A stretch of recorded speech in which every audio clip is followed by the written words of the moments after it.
अस्सलाम वालेकुम। ये मेरा डफ़ों का पिंजरा है।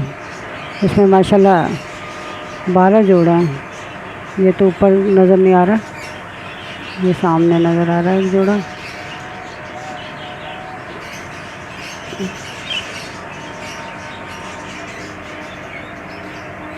ये एक जोड़ा है।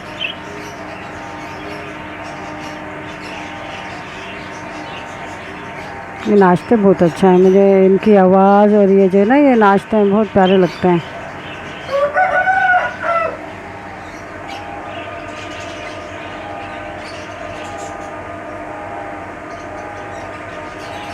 देखें कैसे नाच रहा है मोर की तरह। अब आप लोग कहते हैं कि आपकी आवाज़ नहीं आती, तो फिर मैंने ये लगाया है। मैं इसकी आवाज़ सुनते तो बहुत प्यारा लगता है। ये अंडों में बैठी हुई है कि हमारी एक नाद है। ये इसका नर बैठा हुआ है, ये बच्चा है इसका। अभी ये बच्चा बड़ा हुआ, अब 1-2 दिन में इंशाल्लाह इसके निकल आएंगे बच्चे। ये जोड़ा नेस्टिंग करके बैठा हुआ है। ये भी नेस्टिंग किए हुए, इसने 2 अंडे दिए हुए।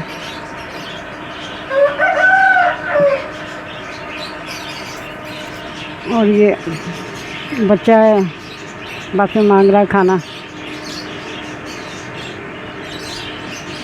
ये इसकी बराबर में अंडों पर बैठी है। इसका नर मर गया था तो मैंने नर डाला है, माशाल्लाह से अंडा दे के बैठी हुई है। 3 दिन में ही अंडे दे दिए। सता रहा है माँ बाप को। इंसान के बच्चे भी सताते हैं, जानवर के बच्चे भी सताते हैं। ये नया जोड़ा बना के डाला मैंने इसमें से निकाल के, बड़े पिंजरे में से। और भी बहुत हैं मेरे पास।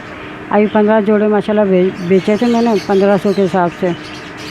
अब ये रह गए हैं, ये रखे मैंने अंडे बच्चों के लिए। अब दुआ करें इसमें बरकत हो। इस साल तो सारे क्या कहते हैं चूहों ने खा लिए बच्चे। बड़ी परेशानी हुई थी, न तोते छोड़े न ये डफ़ों के, तो खैर एक भी नहीं छोड़ा बच्चा।